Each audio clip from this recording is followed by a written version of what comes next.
But as the music is secularizing, as government is secularizing, we're also seeing Christians themselves taking on a lot more secular types of attitudes. And I think that we can kind of see this a lot when we think about the colonial period in the Americas, especially the British colonial experience. For a lot of people, the way the colonial period prior to the United States is thought of, it's thought of as a time of great Christians who lived out their lives as godly people. Now, certainly there were people like that. But there are other factors to consider when thinking about how Christian the colonial period was, especially the 18th century. There are two sociologists, one named Finke and one named Stark, who have written a book called The Churching of America, and they've looked at the growth and percentages and all these other kind of things related to church membership from the colonial period to, I think it was 2006 when the second edition was put out. And they made the comment that between 1761 and 1800, a third of all first births in New England occurred, now remember, a third of all first births in New England occurred after less than 9 months of marriage, despite harsh laws against fornication. So a third of all births. Now, certainly there were probably some that were premature births, but there were other cases where women didn't get pregnant. So premarital sex was a real thing in New England, despite there being laws against premarital sex. So a sizable group in colonial New England, especially in the 18th century, didn't always live their lives in ways that we would say Christians ideally should act. They further go on to state that single women in New England during the colonial period were more likely to be sexually active than to belong to a church. And so the colonial period wasn't that great of a period when we think about, it's not this great Christian period of everybody being Christians. A lot of people were religious, but a lot of people didn't really belong to churches. It's estimated that around 17% of colonists were church members around the time of the Revolution. So there's a lot of religiosity, but often that religiosity is this kind of combination of things, something done privately. It's not something done in church. Now, certainly we could probably think the number of attendees might have been higher than that, but ultimately the percentage of church adherence was low. Why? Well, there's some suggestions as to why it was so low. First of all, one of the things that is suggested is that for a lot of the colonies, even into the 18th century, they still had a frontier-like atmosphere. Now, certainly in some of those old colonies, Massachusetts Bay, Jamestown, there's a lot of settled city-type living, right? Because it's been around so long. But in other of those colonies, there's a lot of experience that is more like the frontier. And with the frontier-like conditions, a lot of people moved around. And so they're not becoming members of the church because they're moving regularly, and so they're not connecting to a local congregation. And in a lot of those places we call the frontier, right, the end of Anglo civilization before you get to the wilderness and Native Americans, there's not much order or institutions there in general, so there aren't a lot of church buildings either. Another thing related to the frontier-like qualities of these colonies is that in a lot of these places, men outnumbered women. And women, from probably the very earliest parts of Christianity, but definitely when we think of Anglo-Christianity in the United States, women have outnumbered men consistently as church members. There's been relatively few times where men have outnumbered women, or things have been equal. We'll talk about some of those as we go along. And so that leads to lower membership numbers. We're also talking about a place, there's few church buildings, there are even fewer ministers. And many of those ministers often ended up being ineffective.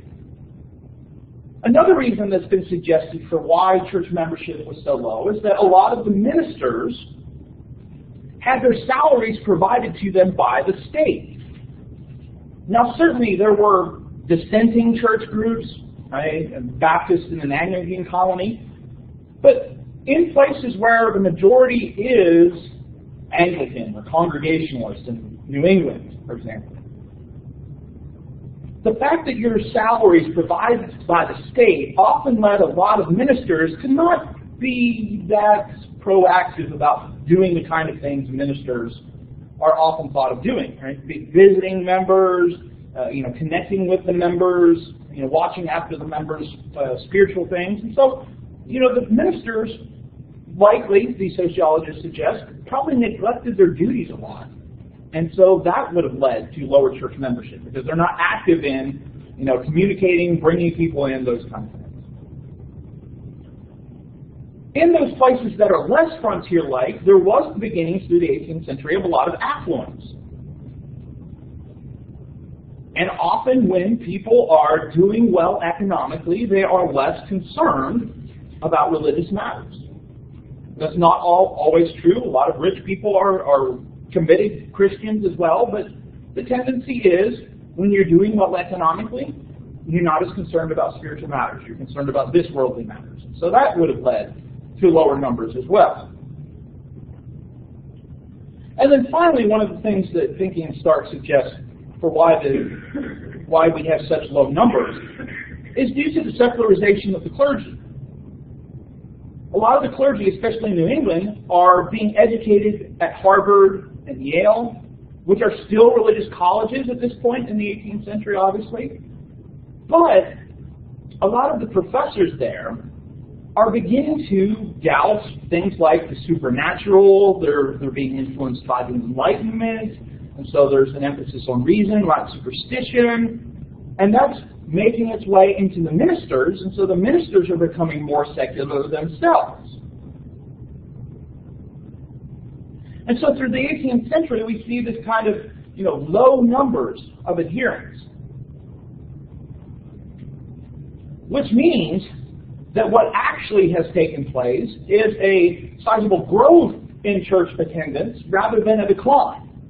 Right? Because, throughout the 80s and 90s, a lot of Christians talked about, in the United States there's been such a decline in Christian influence. Well, no, actually kind of went the other way. I mean, we sit today at probably about, 50 to 60% of people being regular or identifying as church members, right? Which may sound low to a lot of people, but compared to 17%, that is a huge increase over a couple hundred years.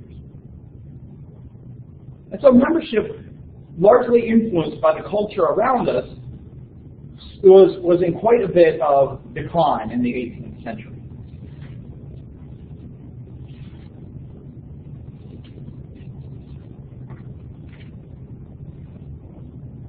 One of the last things I want to talk about, and we'll have to probably finish a lot of this on Monday, is the way in which the experience of Christianity, especially in what will eventually become the United States, is connected with slavery, the experience of Africans, and eventually African Americans.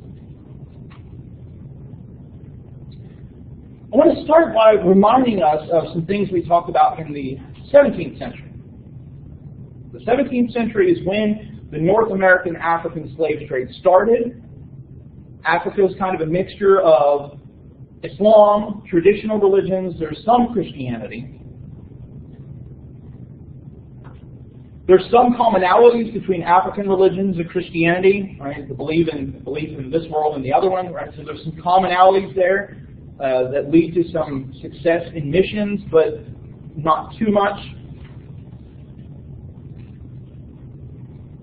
Often the encounter between enslaved Africans in places like the South and the Deep South, there was a lot of kind of an interweaving of Christian ideas from the slave masters and traditional religion. So we have the development of groups, movements like Santeria, Candomblé, the presence of voodoo, which becomes known as voodoo, and some other things. But even in more traditional forms of Christianity, Baptist, Methodist, Anglicanism, you still see kind of this hybridity developing.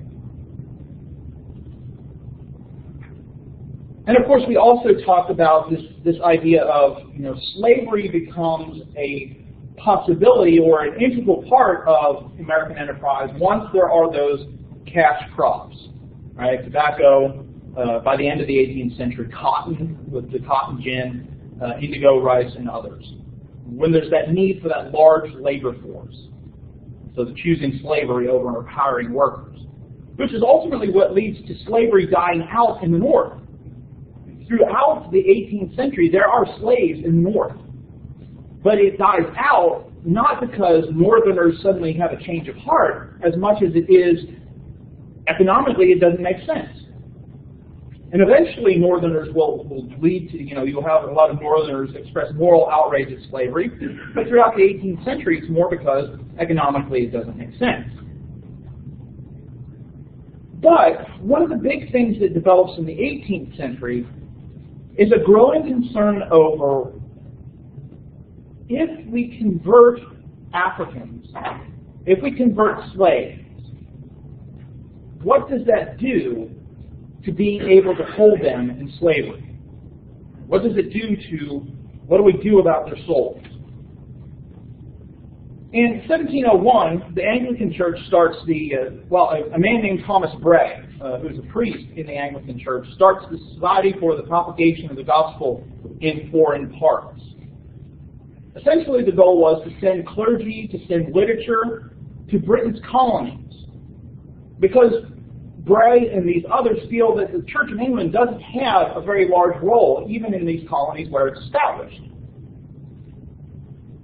And so throughout the 1700s, society supports over 400 people to go to Britain's colonies to educate people, share knowledge, as well as convert.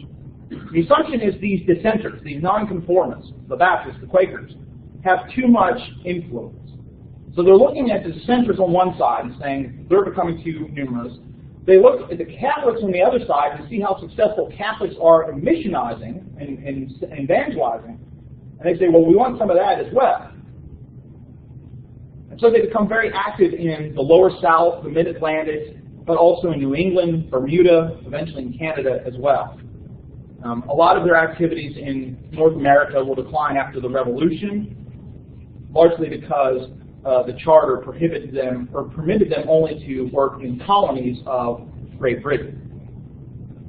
And so one of the things that they're doing in the Americas is to convert the slaves. That's what they're coming over to do. Educate others, but also to convert the slaves. The question becomes, what happens once they are baptized? And so the masters become very concerned that once they're baptized, does this mean I have to set them free? What happens at conversion, right? It might save their souls, but what does it do to their bodies, which I have control over as a master? We'll pick up with that question and look at some other things, as well as the development of African American denominations on Monday.